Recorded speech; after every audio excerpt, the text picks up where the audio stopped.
আসসালামু আলাইকুম। আমি ডিএমএইচ মনির, আপনাদের স্বাগতম। আজকে আপনাদের কাছে, বিশেষ করে জাতির কাছে এবং আমার যত শুভাকাঙ্ক্ষী আছে এবং ভালোবাসার মানুষ আছে, আমি সবার কাছে একটা বিচার দিতে এসেছি। তবে আমার এই বিচারটা কতটা যৌক্তিক অবশ্য আপনারা আমাকে কমেন্টে জানাবেন। প্রিয় বন্ধুরা, আজকের বিচারটা হলো, আমি আমি ছোট্ট একটা ব্যবসা করি। আমি ছোট্ট একটা ব্যবসা করে মনে করেন আমি প্রতি মাসে 30,000 টাকা ইনকাম করি। এই ছোট্ট একটা ব্যবসা করে আমি মাসে 30,000 টাকা ইনকাম করি। এই 30,000 টাকা থেকে আমার ব্যবসা প্রতিষ্ঠানের ঘর ভাড়া থেকে শুরু করি, কারেন্ট বিল, আমি ছোট্ট একটা মোটরসাইকেল চালাই, মোটরসাইকেলের খরচ, জ্বালানি খরচ, আমি মোবাইল ব্যবহার করি, মোবাইল খরচ, আদার্স আনুষঙ্গিক খরচ মিলে আমার প্রতি মাসে 8,000 টাকা খরচ হয়। প্রিয় বন্ধুরা, 30,000 থেকে 8,000 টাকা যখন খরচ থাকে আর কত 22,000 টাকা। আজকে আপনাদের কাছে আমি পুঙ্খানুপুঙ্খানুভাবে একটা হিসাব দিচ্ছি। আমার হিসাবটা এবং আমার বিচারটা কতটা যৌক্তিক আপনারা অবশ্যই জানাবেন। আমি আমাকে দিয়ে বলতেছি, আমি কাউকে ইন্ডিকেট করে বলি না এবং এবং কারো কথা বলতেছি না, আমি আমার জায়গা থেকে আমার কথাটা বলতেছি। তবে আমাকে কমেন্টে জানাবেন।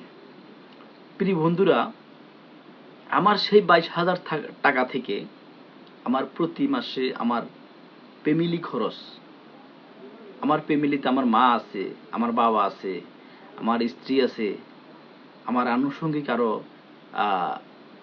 আত্মীয় স্বজন আছে, বিশেষ করে হ্যাঁ, সব মিলিয়ে আমার প্রতি মাসে 18 থেকে 20,000 টাকা খরচ হয়। আমি আপনাদের কাছে আজকে বিচারটা দেওয়ার একমাত্র কারণ, আপনারা বিবেচনা করবেন, আপনারা এটাকে নিয়ে ট্রল করবেন না, আপনারা এটাকে নিয়ে হাসি ঠাট্টা করবেন না, তবে বিবেচনায় নেবেন। প্রিয় বন্ধুরা, এটা সবারই বিচার। এটা আমরা যারা সমাজবদ্ধভাবে জীবনযাপন করি, আমরা তো সামাজিক জীব, সমাজবদ্ধভাবে জীবনযাপন করি, আমরা যারা মধ্যবিত্ত কিংবা আমরা যারা নিম্ন ফ্যামিলিতে জন্মগ্রহণ, নিম্ন ফ্যামিলিতে বসবাস করি কিংবা মধ্যবিত্তভাবে আমরা আসি, আমাদের ওরকম কোনো অর্থ সম্পদ নাই, টাকা পয়সা নাই, ওরকম হাজার হাজার লক্ষ লক্ষ টাকা আমাদের মাসিক ইনকাম সোর্সের ব্যবস্থা নাই। আমরা আলহামদুলিল্লাহ যতটুকুই কর্ম করে যতটুকুই আছে আলহামদুলিল্লাহ ভালো আছি। তো আমার আপনাদের কাছে আজকের মূল কথাটা হচ্ছে, এই যে আমি মাসে 30,000 টাকা থেকে আমার 2টা খাত চলে গেছে। তো 8,000 টাকা, 18,000 টাকা, বাকি থাকে আর কত টাকা? 4,000 টাকা। আমার তো পরিবারের একটা সঞ্চয়ের ব্যাপার আছে, সঞ্চয়ের দরকার আছে। পরিবারের আনুষঙ্গিক ভবিষ্যতে আপদ বিপদের কোনো বিশ্বাস নাই আমার পরিবারের জন্য, বা আমার ফ্যামিলির কোনো ব্যক্তি মেজর কোনো অসুস্থ হইলে কিংবা আমার সব মিলিয়ে আমার একটা সঞ্চয়ের ব্যাপার দরকার আছে। তো প্রিয় বন্ধুরা, আমি পারছি না। কেন পারছি না? আমি এটাকে নিয়ে আজ কয়েকদিন আমি এটাকে নিয়ে গবেষণা করছি যে আমি প্রতি মাসে প্রায় 30,000 টাকা ইনকাম করি, কিন্তু আমার টাকাটা কই যাচ্ছে? আমার প্রতি মাসে 5-7 হাজার টাকা আমার মানে ডিউয়ার্স, মানে আমি দেনা হতে যাচ্ছি, আমার মানে অতিরিক্ত খরচ হচ্ছে। তো আমি এই টাকাগুলো কোথায়, মানে কই যাচ্ছে? আমি এই গত 2-3 মাস আমি এটা নিয়ে রিসার্চ করছি, গবেষণা করেছি। প্রিয় বন্ধুরা, আপনি আজকে আমার আমার মনের যত আমার আমি আমার মনের যত আছে আপনাদের কাছে আমি আজকে তুলে ধরার চেষ্টা করছি। প্রিয় বন্ধুরা, দেখেন, আপনাদেরকে আমি দেখাই, অবশ্য আপনারা এটা নিয়ে অবশ্যই। এই হচ্ছে একটা কার্ড। এই কার্ডটা কি কার্ড আপনারা একটু ভালো করে দেখেন। এটা হচ্ছে শুভ বিবাহ। এটা হচ্ছে শুভ বিবাহের একটা কার্ড। প্রতি মাসে এরকম কার্ড প্রতি মাসে 5 থেকে 7টা কার্ড আসে। আমি বাজারে ছোট্ট একটা ব্যবসা করি। আমি শুধু আমার কথা বলছি না, আমার মতো যারা মধ্যবিত্ত, আমার মতো এরকম সমাজে শত শত পরিবার আছে মধ্যবিত্ত, তাদের কথা বলতেছি। প্রতি মাসে 7 থেকে 8টা কার্ড আসে মিনিমাম। এই 7 থেকে 8টা কার্ডের দাওয়াত আমি খাইতে হয় বা দাওয়াতে যেতে হয়। যেহেতু আমরা সমাজে বসবাস করি, আমি যেহেতু সামাজিক জীব, সমাজে মানুষের সাথে যেহেতু চলাফেরা করি, বসবাস করি, এরকম 8টা কার্ড প্রতি মাসে মিনিমাম 8 থেকে 10টা কার্ড আমার কাছে আসে। আমাকে কার্ড দিয়ে দাওয়াত দিয়ে যায়, কিংবা মৌখিক দাওয়াত দিয়ে যায়, বিয়ের দাওয়াত। মূলত কথা হচ্ছে বিয়ের দাওয়াত। প্রিয় বন্ধুরা, আমার এই ভিডিওটা দেখে হয়তো অনেকে উপহাস করবে, অনেকে হয়তো মজা করবে, অনেকে হয়তো হাসি ঠাট্টা করবে, কিন্তু আপনারা একটু মাথায় নিবেন, এটা কোন সম্প্রদায়তে আছে বন্ধু? এটা কোন সম্প্রদায়তে আছে? এটা কোন ইয়েতে আছে? আপনার ছেলেকে আপনি বিবাহ করাবেন, আপনার মেয়েকে আপনি বিবাহ দিবেন, আপনি 100 জন, 200 জন, 300 জন, 500 জন দাওয়াত করবেন। দাওয়াত করে খাওয়ার পরে একটা টেবিল বসায় দিবেন। আমি এটা ইসলামিক দৃষ্টিতে দেখতে কিছু পাই নাই। আমি 2-একটা আলেমের সাথেও পরামর্শ করেছি, এটা ইসলামের দৃষ্টিতে কোনো যৌক্তিক না। প্রিয় বন্ধুরা, আমরা তো সামাজিক জীব, কি করব? কিছু করতে পারি না, কিছু বলতে পারি না। এমন এমন ব্যক্তিরা আমাদের সাথে সম্পর্ক, আমাদের সাথে পরামর্শ, আমাদের সাথে উঠা বসা, দাওয়াত করে যেন না যেতে পারি না। প্রতি মাসে 8টা যদি কার্ড আসে, 8টা দাওয়াত পাইলে প্রতি মাসে 8,000 টাকা। আমার 30,000 টাকার 8,000 টাকা আমার দোকান, গাড়ি, আনুষঙ্গিক খরচ, কারেন্ট বিল, আদার সবকিছু মিলাই, মোবাইল খরচ সবকিছু মিলে আমার প্রতি মাসে 8,000 টাকা খরচ হয়। ফ্যামিলি খরচ 18,000 টাকা খরচ হয়। তাহলে আর থাকে কত? 4,000 টাকা। এই আমি প্রতি মাসে 8,000 টাকা আমি দাওয়াত খাই, যদি ওখানে দিয়ে আসতে হয়, তাহলে আর 4,000 টাকা আমি কই পাই?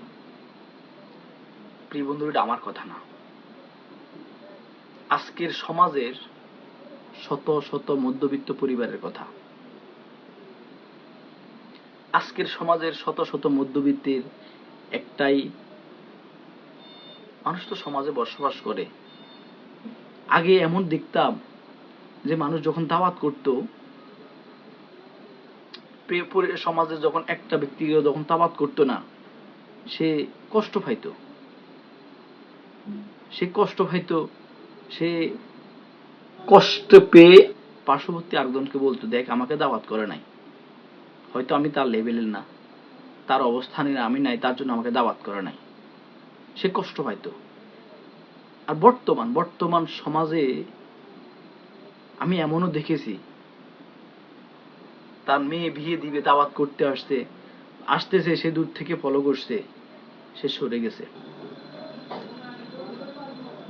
প্রিয় বন্ধুরা, এটা আসলে কি বলবো, এটা খুব দুঃখের কথা।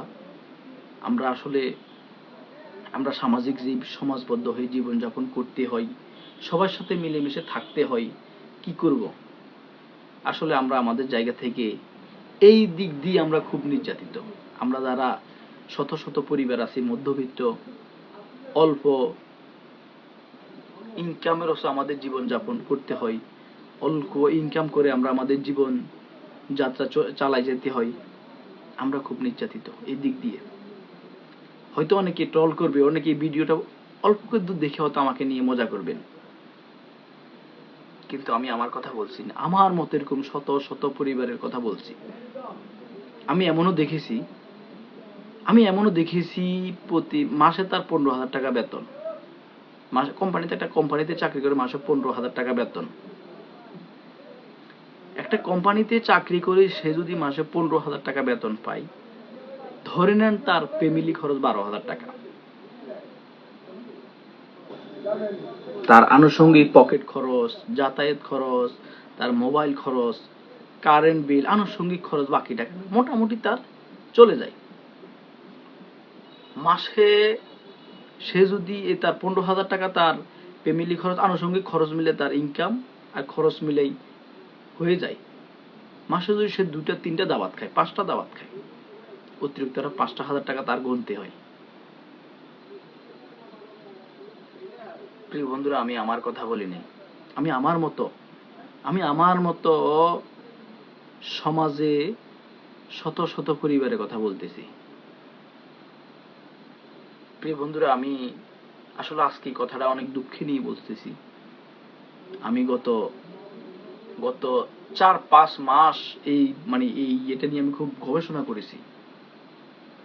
গবেষণা করার পরে আমি গত মাসেও প্রায় 9 থেকে 10টা দাওয়াত খেয়েছি। প্রিয় বন্ধুরা, আগে তো নিজের দিকে দেখতে হবে। আমরা যারা সমাজে এই সমস্ত আয়োজনগুলো করব, যেহেতু আমরা মুসলিম সম্প্রদায়তে আছি, আমরা যেহেতু মুসলমান, আমরা আমাদের মেয়ে বিয়ে দিব, আমরা আমাদের ছেলে বিয়ে করাবো, আমরা একটু চিন্তা করব এবং আমরা আমাদের ইসলামিক দৃষ্টিভঙ্গিতে একটু চিন্তাধারা করার চেষ্টা করব। আমরা যদি একটু ইসলামিক দৃষ্টিভঙ্গিতে চিন্তাধারা করার চেষ্টা করি, হয়তো আমাদের এভাবে দাওয়াত নামে মানুষকে এভাবে মানসিক চাপ দেওয়া, এভাবে অর্থনৈতিক চাপ দেওয়া, কিংবা এভাবে এটা আসবে না। ইসলাম কখনো মানুষের উপর জবরদস্তি করে নাই, কখনো জোর করে কিছু চাইপা দেয় নাই। আমি আমার জায়গা থেকে আমি গবেষণা করে পাইলাম যে আসলে এটা মানুষের প্রতি খুব একটা, কি বলবো আর। প্রিয় বন্ধুরা, আপনারা আমার বক্তব্যটা আজকে দেখবেন এবং বেশি বেশি শেয়ার করবেন। আপনাদের শুভাকাঙ্ক্ষী, আপনাদের ভালোবাসার, আপনাদের আত্মীয় স্বজন, পাড়া প্রতিবেশী, ভালোবাসার যারা আছে সবাই দেখবে, সবাই এখান থেকে শিক্ষা নিবে যে আসলে আমার ছেলেকে বিয়ে করাবো আমি 100 মানুষের দাওয়াতের প্রয়োজন নাই। আমার অ্যাবিলিটি আছে, আমার সামর্থ্য আছে, আমি 50 জন খাওয়াবো। 50 জন থেকে কোনো টাকা নেব না।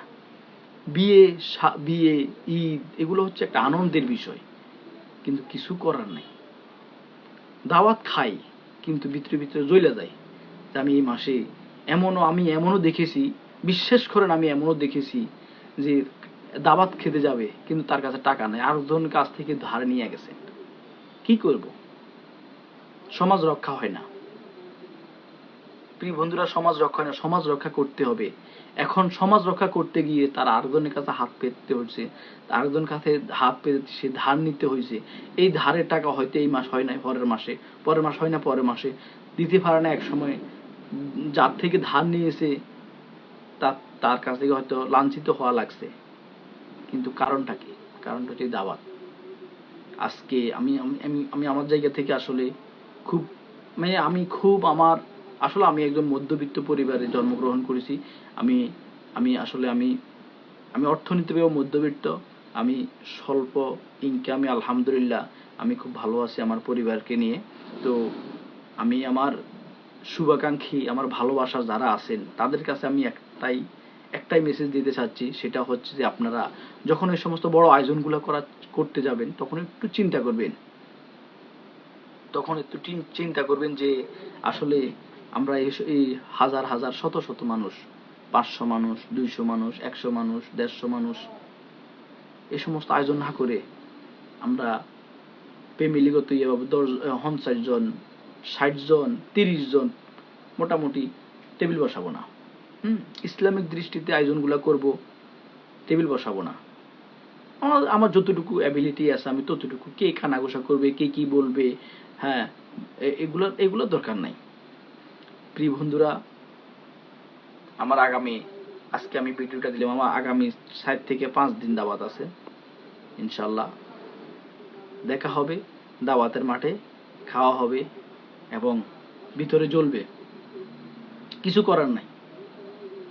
করার নাই বন্ধুরা, কিছু করার নাই। দাওয়াত খেতেই হবে, সমাজের সবার সাথে মিলেমিশে থাকতেই হবে। যেহেতু আমরা সমাজবদ্ধভাবে জীবনযাপন করি, আমরা সামাজিক জীব, আমরা সবার সাথে মিলেমিশে থাকতে হবে। দাওয়াত দিলে দাওয়াতে যেতে হবে, কিছু করার নাই। এক্সট্রা ভাবে 7-8 হাজার 10 হাজার টাকা এক্সট্রা ভাবে প্রতি মাসে গুনতে হবে। এটাই আজকে আমার জাতির কাছে এটাই আমার আজকে বিচার। আমি আসলে হয়তো আপনাদের মতো হয়তো সাজিয়ে গুছিয়ে বলতে পারছি না, কিন্তু আমি যতটুকু সম্ভব চেষ্টা করছি আমার জায়গা থেকে। আপনারা দয়া করে আমার ভিডিওটাকে বা আমার বক্তব্যটাকে আপনারা অন্যভাবে নেবেন না। তো আপনারা আমার যত শুভাকাঙ্ক্ষী আছে, আমার ভিডিওটা যত মানুষ দেখবেন, যতজন দেখবেন অন্তত একটু বিবেচনা করবেন। প্রিয় বন্ধুরা, আমি আসলে একটা বাস্তব একটা কথা তুলে ধরেছি। আপনারা অবশ্যই এটাকে দেখবেন এবং এটাকে কোনো টানা হেঁচড়া করবেন না, কোনো ট্রল করবেন না। যাই বলবেন অন্তত আমাকে কমেন্টে বলবেন। তো আজকের জন্য আমি এখানে বিদায় নিলাম। সবাই ভালো থাকবেন। সবাইকে সবার উজ্জ্বল ভবিষ্যৎ কামনা করছি। এই বলে আমি এখানেই শেষ করলাম। আসসালামু আলাইকুম রাহমাতুল্লাহি ওয়া বারাকাতুহু।